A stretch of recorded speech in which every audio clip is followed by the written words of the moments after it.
We're going to go over the booms for week 9, but first, Chris, I couldn't resist. I came up with a all Halloween team for this season. What do you think? Let's hear it. All right. I was hoping you'd say that. Here we go. Running back, got to be Cam Scattaboo. Rest in peace. At wide receiver, how about Jack the Ripper Besh? At tight end, of course, Michael Mayer.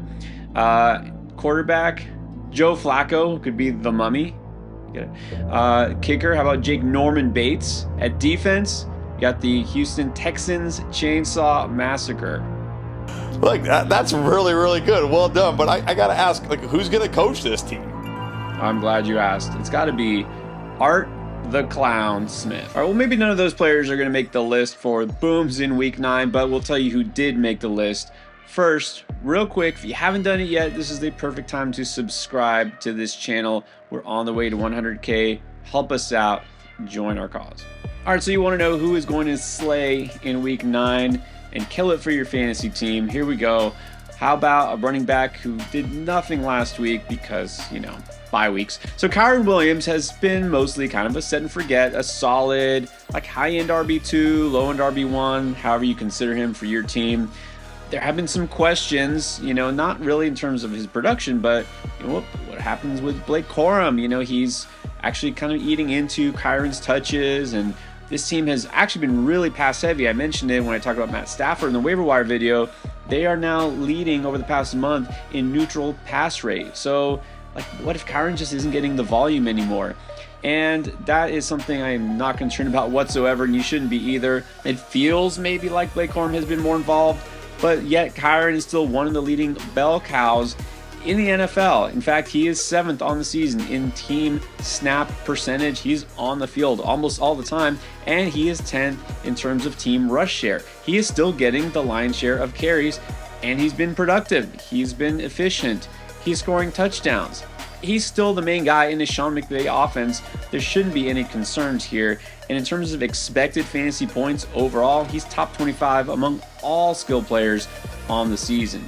Yeah, he is a set and forget, but look, coming off the bye this week, this matchup is actually even better than you think also. Yeah, this matchup is fantastic. I do not know what has happened to this New Orleans Saints defense, but over the last 2 games, they were allowing the 5th most fantasy points to running backs. It used to be like they were terrible against the pass and not very good against the run. Now they've become horrible against the run.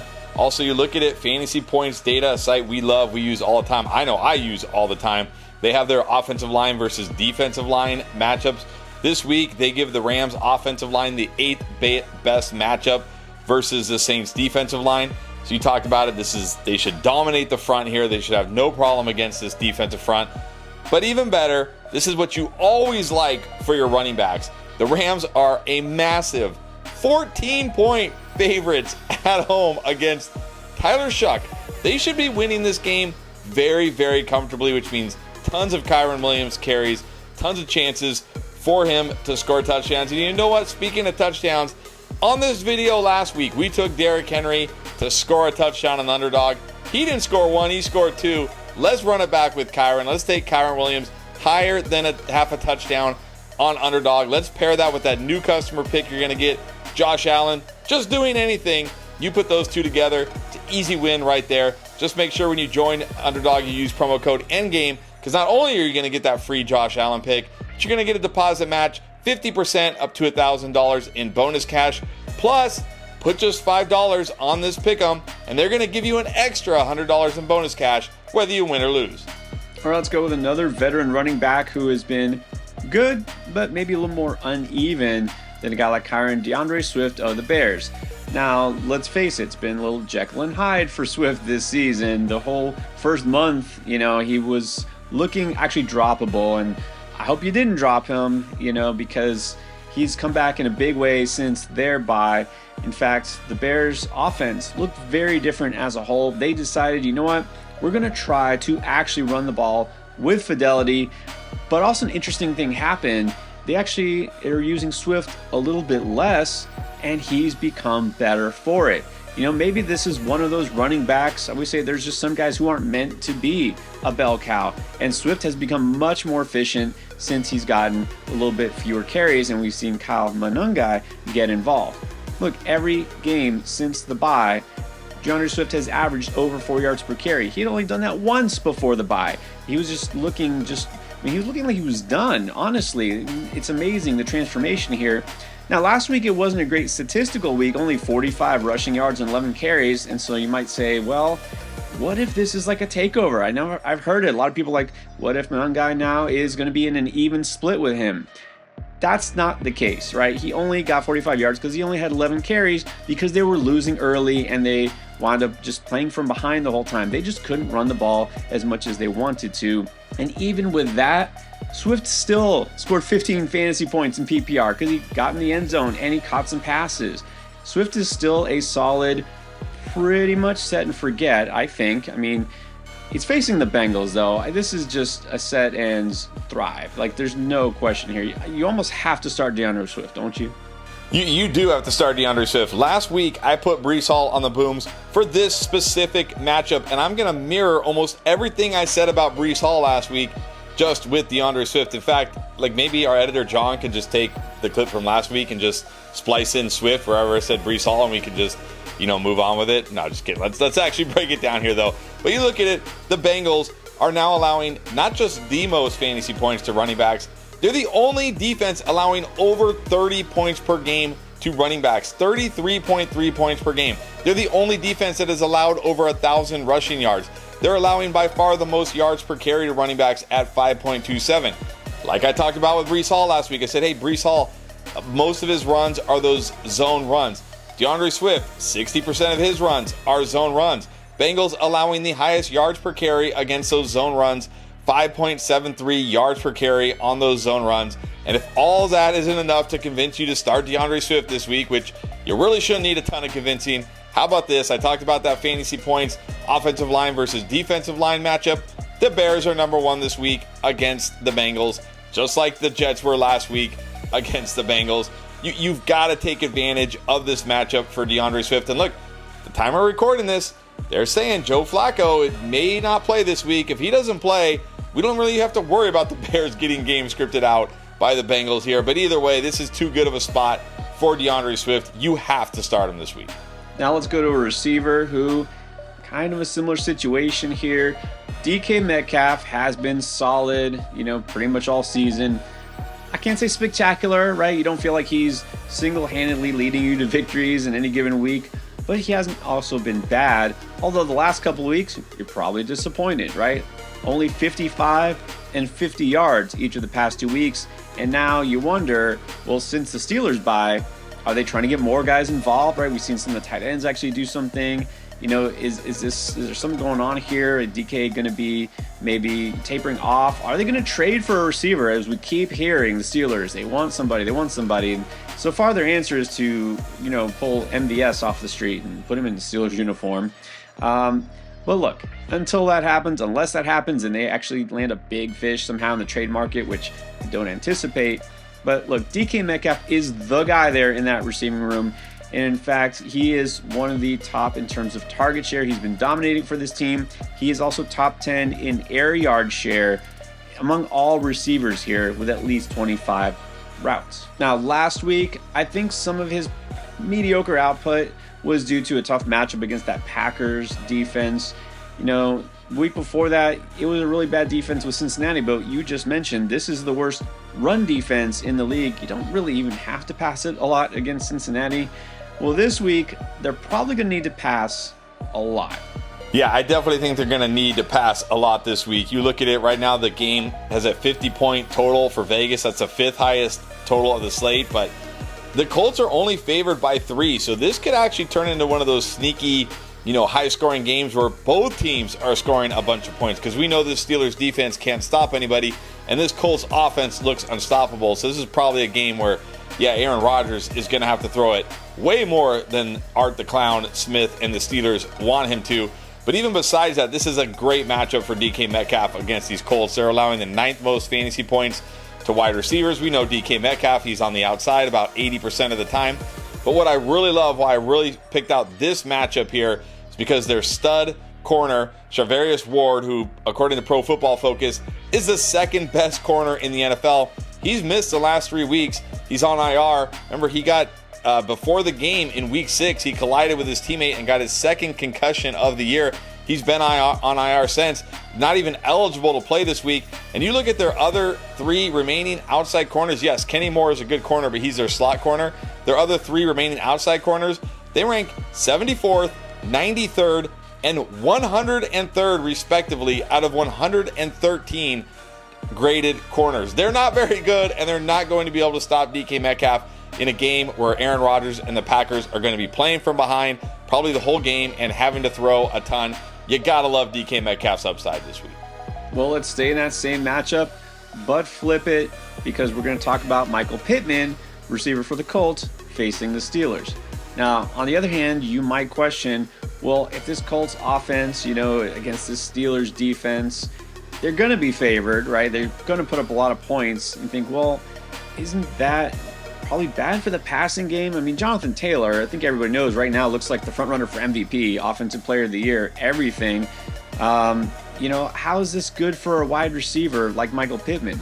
Well, it was pretty good for him last week, even though Jonathan Taylor went off. And yet somehow Michael Pittman, even with, Josh Downs came back after missing a week, and yet somehow he had his season high in receptions and yards. It doesn't matter, because the Colts are scoring every way possible, and Michael Pittman has been involved pretty much every single game. Look, I know touchdowns aren't very sticky, right? It's hard to predict, but Michael Pittman has been mostly a touchdown machine. He's scored 6 touchdowns, and they've all come in different games. Every week, he has touchdown upside. Even when the Colts roll, right, put up 38 points the last 2 weeks, he is still involved, right? It's not that they're just running the ball. I mean, Pittman has become now clearly the number 1 receiver in this offense. Daniel Jones is clearly pretty good in a Colts uniform. And Michael Pittman is benefiting. He's got his career best catch rate as well this season.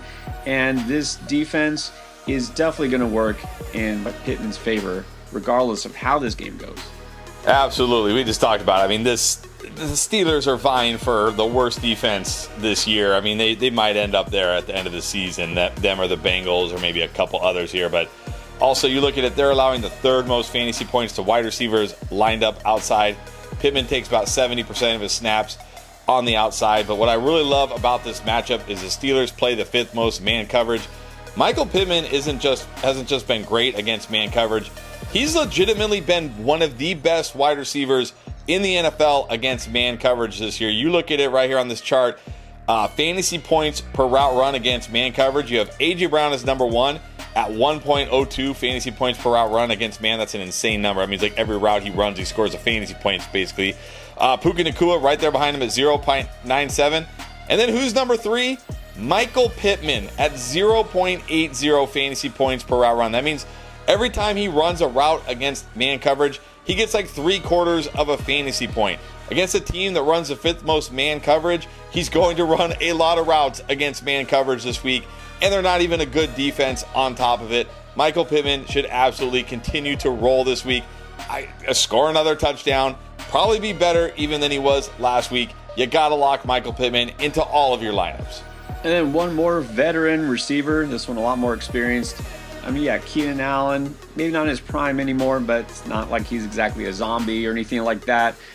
Keenan Allen, beginning of the year, looked like one of the best receivers in fantasy, one of the best pickups, late round draft picks.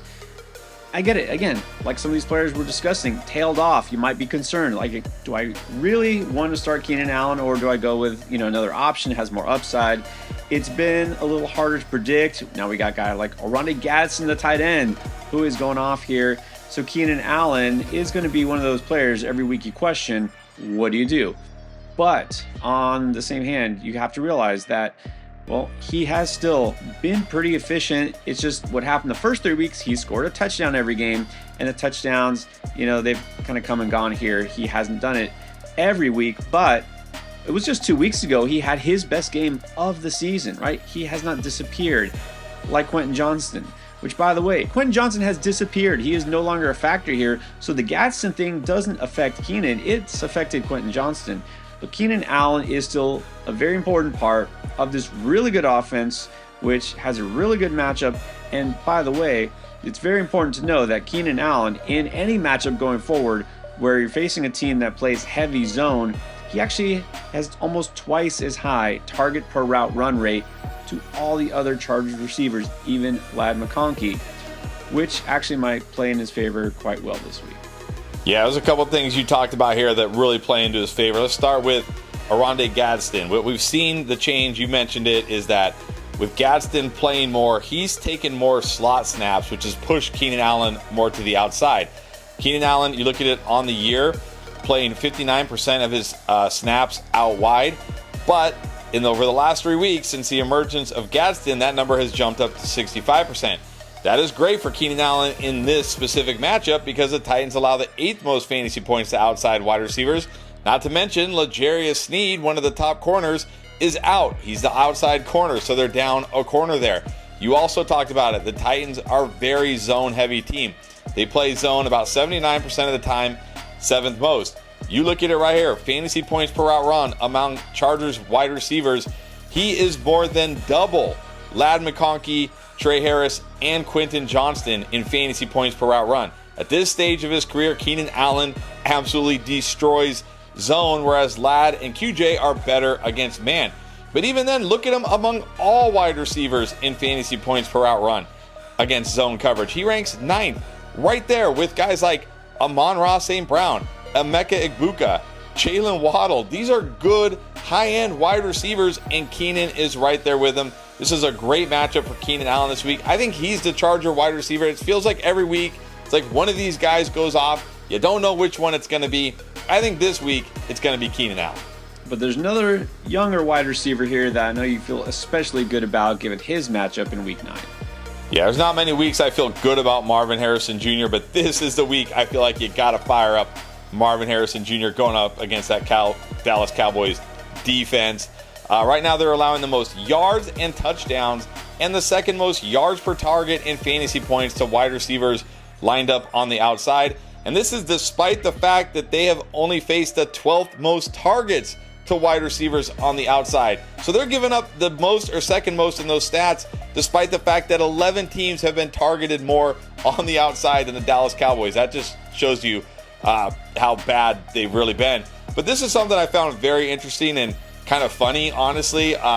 You look at it, the Cowboys this year, they've been a very heavy zone team. And Marvin Harrison's one of these guys that's better against man than zone, which at first I was kind of like, zone, not a great spot. But here's the irony. Trayvon Diggs, who's on IR with that mysterious concussion, early in the season went to the defensive coordinator and said, hey, I'm better in man coverage. Can we play more man? And the defensive coordinator said, no, we're going to continue to play zone.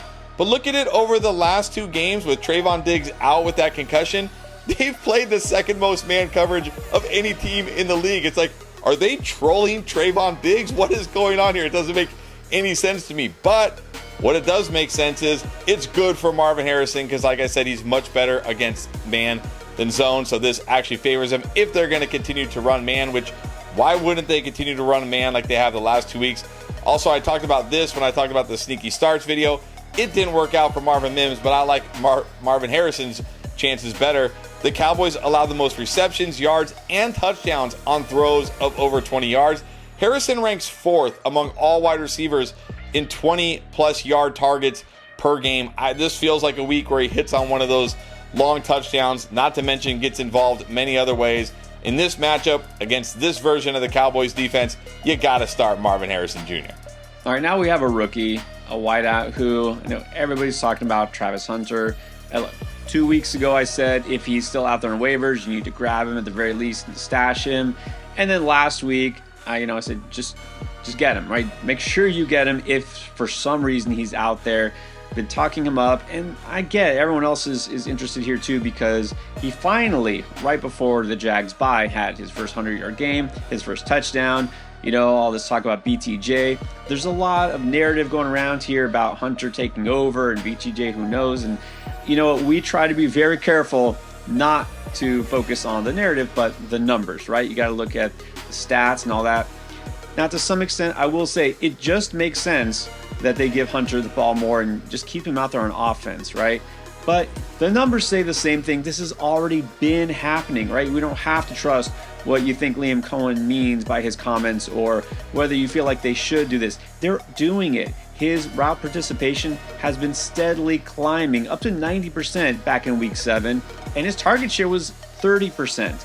Okay, there is actually a world where both BTJ and Travis Hunter coexist in this offense, right? That was the plan to begin with, right? They don't have to choose one or the other. They want them both to thrive, right? I don't think Brian Thomas gets traded or benched or anything like that. In fact, this week in this matchup, it actually might look like it favors Brian Thomas Jr. in terms of the coverage, right, with man and zone. And I think Brian Thomas Jr. is a solid start here, right? You got him, you can feel fine, but I do think Travis Hunter will get more involved. And look, Travis Hunter is on the way up, right? He's just getting better and better. One of the best analysts we know for wide receivers, specifically Matt Harmon. We had him on the show a couple of years ago. We love reception perception. He has been talking up Travis Hunter, and he says that it's not just he's on the field more, but he has seen from breaking down the tape, he's got now a fully expanded route tree. He's not just going deep. He's not just doing this short intermediate routes where he was doing in week 1, getting these chintzy targets. He's now doing it all, and he's been effective at it, and as he said, especially against man coverage.